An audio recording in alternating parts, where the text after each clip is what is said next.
Bonjour à tous, j'espère que vous allez bien et que vous êtes en forme. Si ce n'est pas le cas, j'espère que cette petite vidéo va peut-être contribuer de manière positive à vous apporter voilà, un petit peu plus de bien-être ou de mieux comprendre ce que vous pourriez améliorer dans votre quotidien.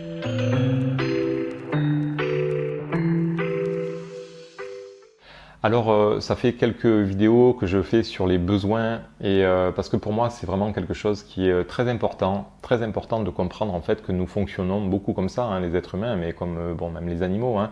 Mais nous, les êtres humains, nous avons peut-être plus de besoins psychologiques, voire spirituels. Et donc, au niveau émotionnel, il va se passer beaucoup de choses. Si nos besoins ne sont pas nourris, bien sûr qu'on va être frustré, insatisfait, en colère, triste et voilà, toutes les émotions désagréables qui peuvent en découler. Alors dans ma première vidéo, je vous avais vraiment invité à conscientiser si vous étiez hypersensible ou au potentiel, conscientiser que peut-être vous aviez des besoins un petit peu spécifiques par rapport aux autres personnes.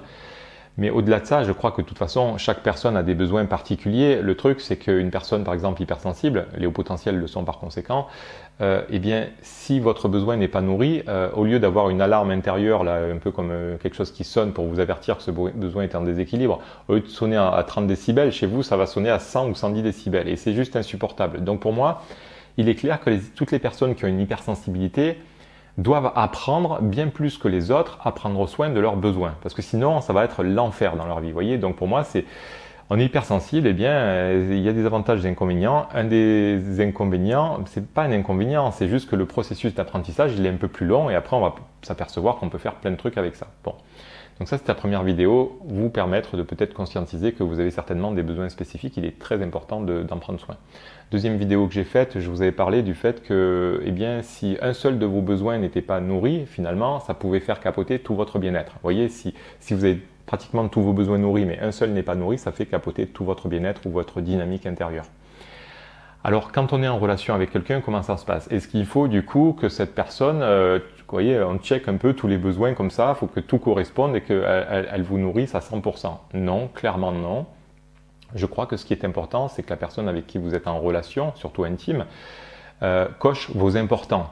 Vous voyez, ça c'est une clé parce que ça paraît assez logique quand je le dis comme ça, hein, mais moi, franchement, je suis étonné de voir que parfois il y a des personnes qui s'enferment avec des relations dans lesquelles elles pourraient vraiment s'épanouir en allant chercher un petit peu des choses à l'extérieur, mais elles ne s'autorisent pas parce qu'elles ont décidé que c'était avec leur compagne ou leur compagnon qu'il fallait qu'elles partent en voyage, qu'il fallait qu'elles sortent, qu'il fallait qu'elles s'amusent, etc.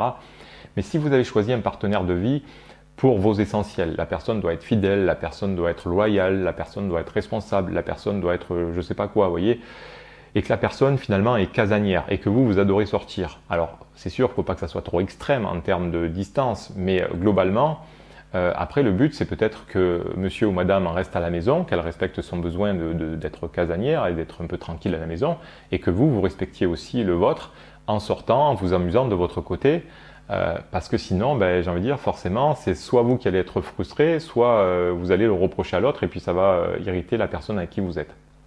Donc ça, c'est un premier point. Ça paraît tout bête, mais très sincèrement, j'accompagne beaucoup de personnes qui ne s'autorisent pas à faire des choses un petit peu en dehors du couple.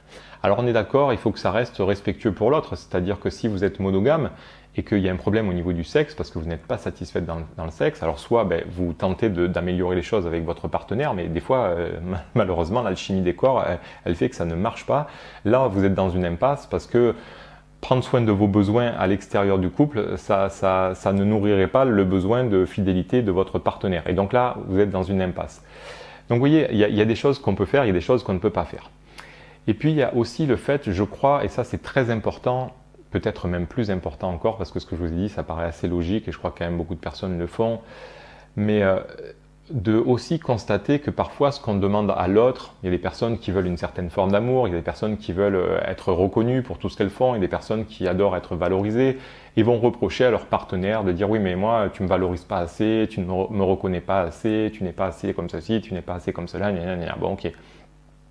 Le truc c'est que est-ce que vous êtes la personne qui est déjà dans ce processus de vous apporter cette forme d'amour, cette douceur, cette tolérance, cette valorisation parfois, parce que bien souvent on a beaucoup d'attentes avec les autres, ce sur quoi on a du mal à s'alimenter nous-mêmes, voyez.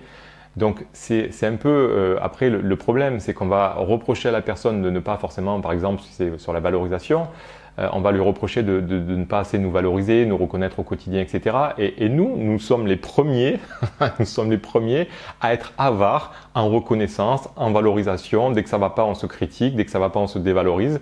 Puis on va attendre comme ça un sauveur, comme ça, qui vienne de l'extérieur, qui vienne nous dire mais non, t'inquiète pas, t'es aimable, t'es ci, t'es là. À un moment donné, je crois que pour être vraiment un peu plus en paix dans vos relations, pour qu'il y ait moins de tension, il est capital d'apprendre à vous auto-alimenter quelque part de tout un tas de choses.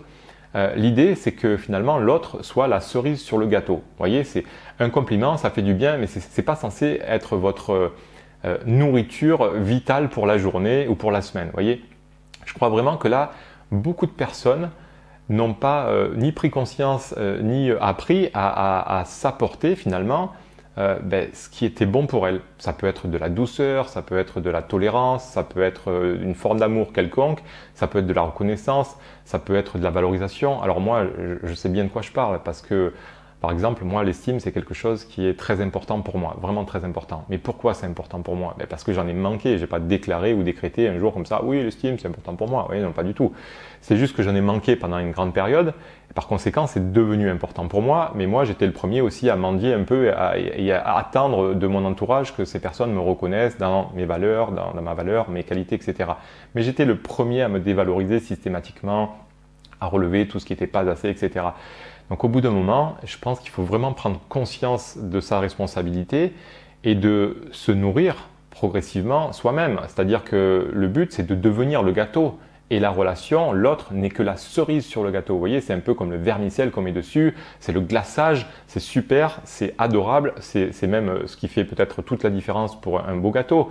Mais à la base, vous êtes le gâteau, nous sommes le gâteau, et je pense que c'est important d'arrêter d'avoir cette exigence envers autrui quand on ne se sent pas assez bien, etc. Si vous ne vous sentez pas assez bien, posez-vous cette question.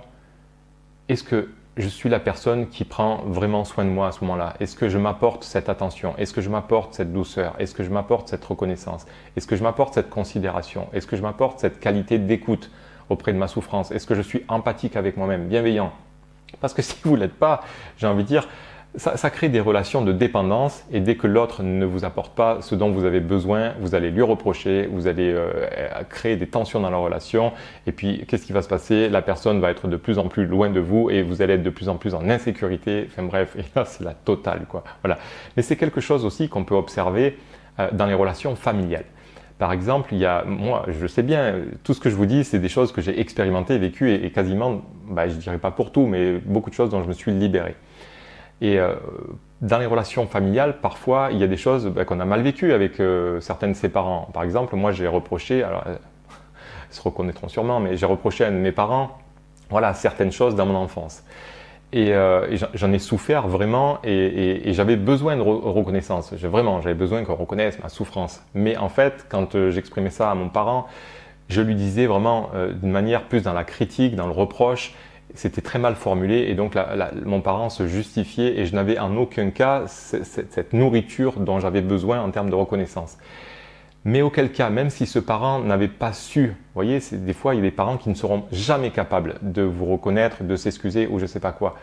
Mais vous n'avez pas besoin d'un pardon spécifique d'un parent en particulier, vous n'avez pas besoin d'une reconnaissance en particulier d'une personne. Vous voyez, si une personne vous a fait du mal ou a été injuste envers vous et que ça vous a vraiment blessé, vous pouvez quelque part déjà vous-même vous reconnaître dans votre souffrance, dans ce que ça vous a fait, de prendre soin de vous. Vous voyez, encore une fois, je crois que quand on focalise sur le moyen et qu'on aspire à vraiment être reconnu par un parent en particulier, etc., on se met dans une impasse, on crée une tension, des attentes particulières, alors que nous pouvons en toute autonomie, quelque part, répondre à la majorité de nos besoins. Alors encore une fois, moi le premier, quand je me fais un compliment, j'ai appris à le faire. Donc maintenant, j'apprécie vraiment ça. C'est très sucré, c'est très bon, j'adore. Je me fais des compliments de temps en temps, super. Mais j'ai quand même peut-être la préférence que quelqu'un d'autre le fasse, vous voyez, bien sûr. Mais si on ne me le fait pas, franchement, mon frigo interne, il est bien rempli là, c'est nickel, vous voyez. Donc je pense que c'est hyper important aussi de prendre conscience que dans vos besoins, allez voir un petit peu dans vos insatisfactions et regardez d'abord si vous alimentez correctement ces besoins-là, s'ils ne sont pas en priorité, on va dire, un peu grillés par vous-même. Vous voyez, si vous êtes avare avec vous-même, forcément, vous allez demander aux autres d'être généreux avec vous et ça, pour moi, c'est un gros piège. Voilà. Bon, la vidéo fait 10 minutes.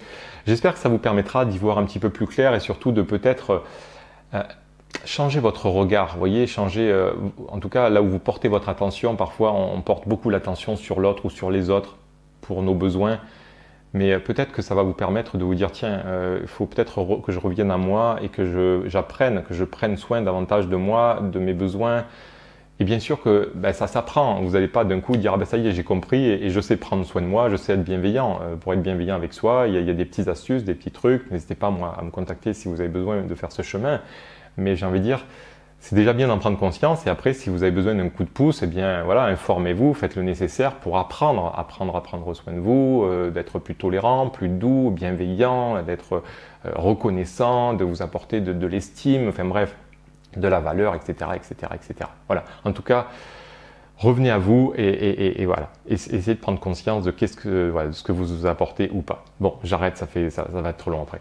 Je vous souhaite en tout cas un bon cheminement, une bonne réflexion, d'apprendre à vraiment faire que vous deveniez le gâteau de manière autonome et que le vermicelle, la cerise, c'est autrui qui vous l'apporte ou le glaçage et ça sera franchement top, nickel. Bon, je vous souhaite un bon cheminement, je vous dis à bientôt, n'hésitez pas à laisser un petit commentaire, à partager, à liker et à vous abonner si vous souhaitez avoir de nouveaux contenus et puis moi je vous dis à très bientôt avec des besoins bien nourris et un bel épanouissement. Allez, salut, bye bye.